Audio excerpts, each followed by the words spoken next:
భారతదేశంలో. ఈ 14 సంవత్సరాల్లో 1,00,000 కోట్లు అదనంగా అప్పు చేశారు. 14 ఏళ్లలో దాదాపు 65 ఏళ్లలో 55,000 కోట్లు ఉంటే ఇప్పుడు 1,00,000 కోట్లు అప్పు అయింది. టోటల్గా 1,55,000 కోట్ల అప్పుతో ఇవాళ భారతదేశంలో ఉంది. అక్కడ అడిగేవాళ్ళు ఇక్కడ మనం వాళ్ళని అడగం కాబట్టి అక్కడ వాళ్ళు ఇక్కడ ఎన్నైనా అడగొచ్చు అనే పద్ధతుల్లో వాళ్ళు మాట్లాడుతూ ఉన్నారు. అదేవిధంగా ఆకలి బాధలో మన భారతదేశం ప్రపంచంలో 101వ స్థానంలో ఉంది అధ్యక్ష. మనకంటే బంగ్లాదేశ్, పాకిస్తాన్, ఈవెన్ ఆఫ్ఘన్ కంట్రీస్ కూడా ఆకలికి సంబంధించి బాగానే ఉన్నాయి. అదేవిధంగా ఇంకా అనేక అంశాల్లో రైతులు మరణాలు కానీ, రైతులకు సంబంధించినటువంటి ఆత్మహత్యలు కానీ, అలాగే కార్మికుల సమస్యలు కానీ అనేకం ఏ సమస్య కూడా భారతదేశంలో పేరుకి 5వ ఆర్థిక వ్యవస్థ అని చెప్పుకుంటున్నప్పుడు కూడా ఆచరణలోకి వచ్చేసరికి పేదరికం మరింత ఎక్కువ కనపడుతున్నటువంటి దేశంలో మనం ఉన్నాం. అందువలన అవన్నీ మన సంగతులు మనం మర్చిపోయి ఇక్కడ కేవలం రాష్ట్ర ప్రభుత్వం పైన, రాష్ట్ర ప్రభుత్వం వాగ్దానాలు చేసి అమలు చేయకపోతే అడుగుదాం, కానీ వాటన్నిటికంటే మించి ఎవరు చేయలేని పాపాలు వీళ్ళే చేసినట్టుగా మాట్లాడటం అనేది, పాపాలు చేసే వాళ్ళ ప్రతినిధులుగా ఉన్న వాళ్ళు మాట్లాడటం అనేది మరింత అన్యాయంగా ఉందని నేను మీకు తెలియజేస్తున్నాను అధ్యక్ష. అలాగే ఇదే సందర్భంగా నేను గవర్నర్ గారికి సంబంధించి ఆయన ప్రస్తావన చేయనటువంటి అంశాలను కూడా మీ ద్వారా ప్రభుత్వ దృష్టికి తీసుకెళ్లాలని అనుకుంటున్నాను. ఎందుకంటే ఈనాడు గవర్నర్ అనేవారు 2 వ్యవస్థల మధ్య వారధి, కేంద్రానికి కానీ రాష్ట్రానికి కానీ. నా ప్రభుత్వం అని సహజంగా చెప్తారు ఏ గవర్నర్ అయినా. నా ప్రభుత్వం అని చెప్పేటప్పుడు నా ప్రభుత్వానికి జరుగుతున్న ఇబ్బందులు ఏమిటో తెలుసుకుని ఆ ఇబ్బందుల పరిష్కారం కొరకు రెండిటి మధ్య వారధిగా ఉన్నటువంటి గవర్నర్ గారు, మనకు ఒక తండ్రిలాగా ఉండేటువంటి గవర్నర్ గారు మరిన్ని ప్రయత్నాలు చేసి ఈ రాష్ట్రాన్ని ఎలా బయట వేయాలి అనే వాటిపైన ఆలోచన చేయాలని చెప్పి, అంటే గవర్నర్ గారు కూడా పర్సనల్గా కూడా వ్యక్తిగతంగా కూడా చొరవ చేసి ఈ రాష్ట్రాన్ని ఇవాళ బయట వేయాల్సిన అవసరం ఉంది. బయట వేయాలని నేను ఎందుకు అంటున్నానంటే, ఆ మెసేజ్లో గవర్నర్ గారి అడ్రస్లో మన రాష్ట్రంలో ఇప్పుడున్నటువంటి అప్పులకు సంబంధించి కానీ లేకపోతే ఇతర అంశాలు కానీ ప్రస్తావన రాలేదు. ఇవాళ రాష్ట్రంలో ఇన్ని విమర్శలు పెడుతున్నారంటే కారణం ఏంటి? వాగ్దానాలు కొన్ని చేశారు, కొన్ని చేయలేకపోయారు. చేసిన వాగ్దానాలు అమలు అవుతున్నాయి, కొన్ని అమలు కావట్లేదు. దానికి కారణం ఏంటి? వాస్తవంగా అనుకున్నారు ఆ ఎలక్షన్ సమయంలో సహజంగా ఎన్నికల మేనిఫెస్టోలో మేమున్నా కూడా ఇది ఇస్తాం అది ఇస్తామని చెప్పి ఏదో మనకు ఆదాయం వస్తుందని తీర్చగలుగుతామనేటువంటి ఒక ఆత్మవిశ్వాసంతో చేస్తాం. ఇప్పుడు కొన్ని చేయలేకపోతా ఉన్నాం. చేయలేకపోవడానికి కారణం ఎవరు? దీన్ని ఈ రాష్ట్రంలో అప్పుల సుడిగుండంలో ముంచిన వాళ్ళు ఎవరు?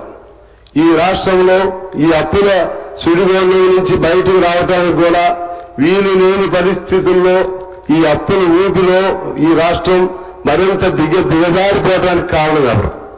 వారే మరలా మీరు బయటికి రాకూడదు, వీళ్ళు ఈ అప్పుల్లోనే ఉండాలి, ఈ రాష్ట్రానికి మంచి జరగకూడదు అనే పద్ధతుల్లో దీన్ని ఇంకా దీనికి శాపనార్థాలు పెడుతూ ఆ పరిస్థితిలో ఉన్నారు.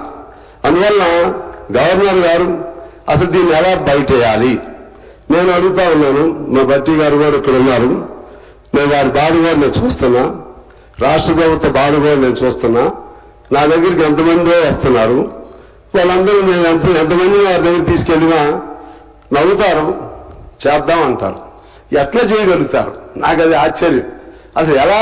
ఇప్పుడు దాదాపు 56,000 కోట్లు బకాయిలు ఉన్నాయి, విద్యార్థులు బకాయిలు ఉన్నాయి, హాస్పిటల్స్ బకాయిలు ఉన్నాయి, కాంట్రాక్టులు బకాయిలు ఉన్నాయి, ఇంకా అనేక రూపాల్లో బకాయిలు ఉన్నాయి. అసలు ఎలా తీరుస్తారో నాకు వచ్చే అర్థం కావట్లేదు. అలాగే పాత అప్పులు ఎలా తీరుస్తారో అర్థం కావట్లేదు. ఇంకా చాలా వాగ్దానాలు ఇంకా అమలు చేయాల్సి ఉన్నాయి, వాటిని ఎలా చేస్తారో నాకు అర్థం కావట్లేదు. దీనికి పరిష్కారం ఏమిటి అనేది ఇందులో మీరు చూపెట్టాల్సిన అవసరం ఉందని నేను కోరుతా ఉన్నాను. నేనే సదుద్దేశంతో చెప్తున్నాను, నేనేం దురుద్దేశంతో కాదు. మీరు బాగుండాలని నా కోరిక. ఎందుకంటే మేము మిత్రులం, మీరు బాగుండాలి. నిన్నగా మొన్న మీ తరఫున మేము ఒక ఎమ్మెల్సీ కూడా గెలిచాం మీ సపోర్ట్తో. అందువలన మీరు బాగుండాలంటే దీనికి ఎలా బయటకు రావాలనేది ఆలోచన చేయాల్సిన అవసరం ఉందని నేను మీకు మనవి చేస్తున్నాను. అలాగే ఇవాళ కొంతమంది ఏమనుకుంటున్నారంటే ఇది కేవలం కాంగ్రెస్ ప్రభుత్వం లేకపోతే రేవంత్ రెడ్డి గారి ముఖ్యమంత్రిగా ఉన్న ప్రభుత్వం కాబట్టి ఇది మునిగిపోవాలి. ప్రభుత్వం మునిగిపోవటం కాదు, ఇది ప్రభుత్వంతో పాటు రాష్ట్రం మునిగిపోవాలి. రాష్ట్రం మునిగిపోవటం అంటే ఈ రాష్ట్రంలో ప్రజలకు ఏ సౌకర్యాలు లేకుండా, ఉద్యోగాలు లేకుండా, లేకపోతే ఇతర భాగాలతో ఇలా ఉంటే అప్పుడు వాళ్ళు తొందరగా దిగిపోతే మీరు తొందరగా ఎక్కొచ్చు. ఈ ఆలోచన చేస్తా ఉన్నారు అధ్యక్ష. ఇది ఒక రేవంత్ రెడ్డి గారు కాంగ్రెస్ ప్రభుత్వం కాదు, ప్రభుత్వం వారిదైనా మనం ఎన్నుకున్న ప్రభుత్వం, మనం ఓట్లు వేసినా వేయకపోయినా మెజార్టీ ప్రజలు ఎన్నుకున్నటువంటి ప్రభుత్వం. ఈ ప్రభుత్వం బాగుంటేనే ప్రజలు బాగుంటారు. ఈ 5 ఏళ్ళు ఆ ప్రభుత్వం బాగుండాలని కోరుకోవాలి. ఏమి కావాలో మనం ప్రశ్నించాలి, తప్పులేదు. ఏమి జరగట్లేదో ప్రశ్నించాలి, తప్పులేదు. ఏమి ఎక్కడ లోపాలు జరుగుతున్నాయో ఎత్తి చూపెట్టాలి, తప్పులేదు. ఆ విధంగా ఇవాళ జరగట్లేదు. జరగకుండా ఏం చేస్తున్నారు? సోషల్ మీడియాని వేదికగా చేసుకుని నిజంగా ఎంత బాధాకరంగా ఉంటుందంటే, నిజంగా ఒక రెవల్యూషనరీ నాయకుల్లాగా ఉన్నటువంటి మీలో కూడా అనేక మంది ఉంటే మీకు వ్యతిరేకంగా అసభ్యకరంగా వినకూడనటువంటి పదాలు వాడుతూ కొంతమందిని పెయిడ్ ఆర్టిస్టులను పెట్టుకున్నారో ఏం పెట్టుకున్నారో నాకు తెలియదు. ఎన్ని బూతులు ఎటువంటి భాష వాడుతున్నారంటే నాకు చాలా ఆశ్చర్యంగా ఉంది. అక్కడ ఆంధ్రప్రదేశ్లో వాళ్ళ అధికారంలో ఉండి వాడారు, ఇవాళ ప్రతిపక్షంలో ఉండి వీళ్ళు వాడుతున్నారు. అది ప్రజలు వాడుతున్నారా? నేను అనుకోను. ప్రజలు అంత భయంకరంగా బూతులు మాట్లాడతారు అనుకోను. ఆడవాళ్ళు మాట్లాడతారని అసలే అనుకోను నేను. దీని వెనక ఏదో ఉంది. అందువల్ల మీ ద్వారా నేను ప్రభుత్వాన్ని కోరుతా ఉన్నాను, ఖచ్చితంగా దీనికి ఎక్కడో ఫుల్ స్టాప్ వేయాల్సినటువంటి అవసరం ఉంది. ఖచ్చితంగా ఎవరేమనుకోరు. ఇక్కడ ప్రజాస్వామ్య గొంతులు నిలవటం ఏం లేదు. బూతులు ఇష్టం వచ్చినట్టు తిడతా ఉంటే మౌనంగా ఉంటే అది అసమర్థత అవుతుంది. ఎప్పుడైనా సరే అప్పుడప్పుడు కళ్ళు తెరవాలి, కోపం కూడా రావాలి. ఇవాళ ఆంధ్రప్రదేశ్లో ఏమవుతుంది? చంద్రబాబు గారు ఓపిక పెట్టాడు. ఇప్పుడు కూడా ఆయనకి అతి ఎక్కువ ఓపిక అవుతుంది. పవన్ కళ్యాణ్ గారు చాలా పవర్ఫుల్గా అప్పుడు మాట్లాడారు. లోకేష్ బాబు ఇవాళ హుషారుగా ఉన్నాడు. ఆయన నేను అంటున్నా, అక్కడ పోసాని చూస్తున్నాం, వల్లభనేని ఇంకొక ఆయన ఎవరు, కొడాలి నాని, ఇటువంటి వాళ్ళందరూ ఇవాళ లోపల సొవ్వలు లెక్క పెట్టుకుంటూ మా తప్పు అయింది గారి కాసేపు ఇంకోసేపు ఏడవటం. వాళ్ళకంటే భయంకరంగా ఈ తప్పులు చేసిన వాళ్ళు ఎవరున్నారో వాళ్ళందరూ రెండోసారి తప్పులు చేయకుండా ఉండే విధంగా మీరు గట్టి చర్యలు తీసుకోవాల్సిన అవసరం ఉంది. అది మీకే కాదు, ప్రజాస్వామ్యానికి మంచిది. ప్రజాస్వామ్యంలో మీరు తప్పు చేసినా మేము తప్పు చేసినా ఆ పద్ధతుల్లోనే ఆ భాషలోనే మాట్లాడుకోవాలి మినహా వ్యక్తిగతంగా భార్యల్ని పిల్లల్ని అదేవిధంగా మన సంస్కృతికి భిన్నంగా భాషను ఉపయోగించే ఎవరైనా సరే రెండోసారి ఆ పదం పలకాలంటే వాళ్ళ వెన్నెముకలో భయం ఉండేట్టుగా చర్యలు తీసుకోవాలని నేను మిమ్మల్ని కోరుతున్నాను అధ్యక్ష. అదేవిధంగా ఈరోజు అసలు మీ ద్వారా ప్రభుత్వ మంత్రుల్ని ముఖ్యమంత్రి గారిని వాళ్ళు మీ ద్వారా కోరుతా ఉన్నాను అధ్యక్ష. అసలు ఎందుకు అసంతృప్తి వస్తుంది ప్రభుత్వం పైన? ఎందుకు ప్రజల్లో ఈ మేరకు అసహనం వస్తుంది? ఒక్కసారైనా మీరు సమిష్టిగా కూర్చుని మంచిగా మేధో మదనం అంటారే, ఓకే, అదైనా సరే, అదైనా మనం తప్పేం లేదు. అసంతృప్తి వస్తుందని ఒకవేళ ఉంటే, ఒకవేళ అసలు ఏదైనా అవకాశం ఉన్నారు, విమర్శ కూడా అవకాశం. ఏం జరుగుతుందో మేధో మదనం చేయవలసిన అవసరం ఉందని నేను మీకు మనవి చేస్తున్నాను. ఏమంటున్నారంటే ఇవాళ మీరు అనేక మంచి పనులు చేశారు, కొన్ని చేయలేకపోవచ్చు. ఇప్పుడు 20,000 కోట్లు 20,000 చిల్లర కోట్లు రుణమాఫీ. అధ్యక్షుడు, గౌరవ సభ్యులు అంటే ప్రభుత్వం బాగుండాలి, ప్రభుత్వం మీద వస్తున్న ప్రచారం గురించి చెప్పినారు.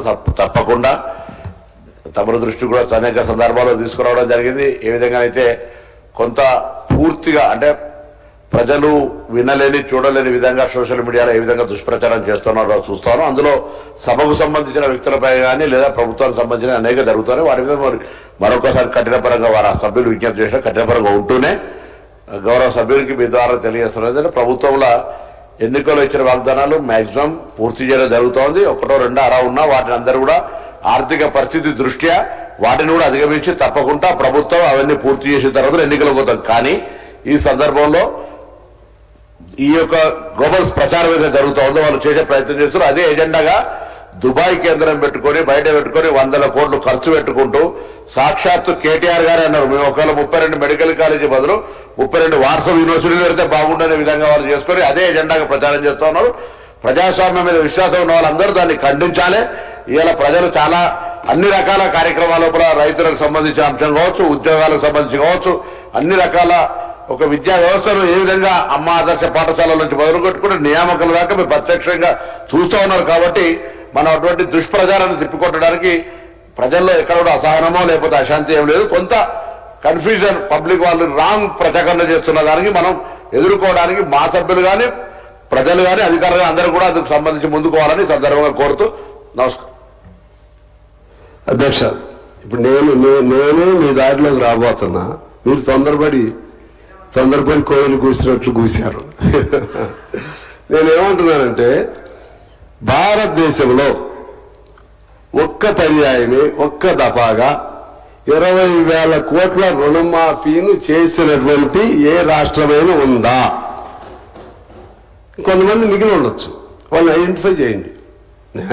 నా సలహా లేనప్పుడు క్లియర్గా ఇంకెవరైనా ఇప్పుడు ఉందా మీరు అన్నారు, ఇంకెవరైనా మిగిలి ఉంటే ఒకవేళ టెక్నికల్ రీజన్తోనూ ఇంకో దాంతోనూ మిగిలి ఉంటే తీసుకురండి. ముందు ఒక అపార్థం అయితే వచ్చింది. 2 లక్షలు పైన ఉన్నటువంటి రుణమాఫీలో 2 లక్షలు పైన ఉండేటువంటి ఆ పై డబ్బులు కట్టుకుంటే మాఫీ చేస్తామని అన్నారు. లేదు తర్వాత ఇప్పుడు ఇందాక అక్బర్ గారు చెప్పినట్లుగా ఆ విధంగా దాని విత్ ఇన్ ద లిమిట్ 22 లక్షల లోపు అనేది క్లారిటీ ఇచ్చారు. క్లారిటీ దానిపైన ఇంకా ప్రజల్లో తీసుకెళ్ళండి. 2 లక్షల లోపు రుణమాఫీ చేసిన వాళ్ళు ఎవరున్నారు అని అడగండి. 2 లక్షల రుణమాఫీ చేసిన రాష్ట్రం ఏ రాష్ట్రం ఉందని అడగండి. ఏ బీజేపీ ప్రభుత్వం ఉందని అడగండి. నేను చెప్పేది ఆ యాంగిల్లో నేను మీకు చెప్తున్నాను. అదేవిధంగా రైతు భరోసా ఉంది. రైతు భరోసాలో నిజంగా ఇంతకుముందు ఆ భరోసా ఆ రైతు బంధు రాబందులు పాలైంది. అప్పుడు దాని నుంచి విముక్తి చేశారు. ఇప్పుడు దాన్ని చెప్పండి, మీరు జనంలోకి చెప్పండి. జనంలోకి చెప్పటం ద్వారా జనంలో ఉన్నటువంటి అపోహల నుండి ఇంకోటి నుండి అవి తొలుగుతాయి. అదేవిధంగా వడ్ల బోనస్, నేను ఈ మధ్య అదే వడ్ల కల్లం ప్రారంభించడానికి అప్పుడెప్పుడో పోయావు 1 నెల క్రితం. వాళ్ళు ఎంత సంతోషంగా ఉన్నారంటే ఈ టైంలోనే ఈ రుణమాఫీ కాలంలోనే కొంతమందికి రాలేదని ఇంకా అందలేదన్న టైంలో ఒక రైతుకి ఒక ఎకరాకి 10,000 సన్న బియ్యం పేరుతో 10,000 రూపాయలు ఆదాయం వచ్చింది. కారణం ఏంటంటే 20 క్వింటాలు వాళ్ళకి పండిని అంట. 20 క్వింటాలకి 500 చొప్పున 10,000 ఆదాయంగా వచ్చింది ఎకరాకి. వాళ్ళు చాలా సంతోషంగా ఉన్నారు. అట్లా చాలా మంది సంతోషంగా ఉన్నారు. కొంతమంది ఇబ్బంది ఉన్న వాళ్ళని గమనంలో తీసుకోమని నేను కోరుతున్నాను. అదేవిధంగా హోంవర్క్ మీరు చేయవలసిన అవసరం ఉందని నా సలహా. ఖచ్చితంగా